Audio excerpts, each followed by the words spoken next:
అయోధ్యలో అద్భుత ఘట్టం ఆవిష్కృతమైంది. శ్రీరామనవమి పర్వదినం సందర్భంగా అయోధ్య రాముడి నుదుటన సూర్యకిరణాలు ప్రసరించాయి.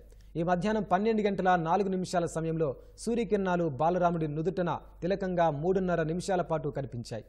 ఆలయ 3వ అంతస్తు నుంచి గర్భగుడిలోకి అద్దాలు, కటకాలతో కూడిన సాంకేతిక యంత్రాంగం సాయంతో ఈ సూర్య తిలకం ప్రదర్శనకు అధికారులు ఏర్పాట్లు చేశారు. ఈ సూర్యకిరణాల తిలకం 58 మిల్లీమీటర్ల పరిమాణంలో ఉంటుందన్నారు. ఈ అద్భుత దృశ్యాన్ని చూసేందుకు దేశ నలుమూలల నుంచి భక్తులు అయోధ్యకు తరలివచ్చారు.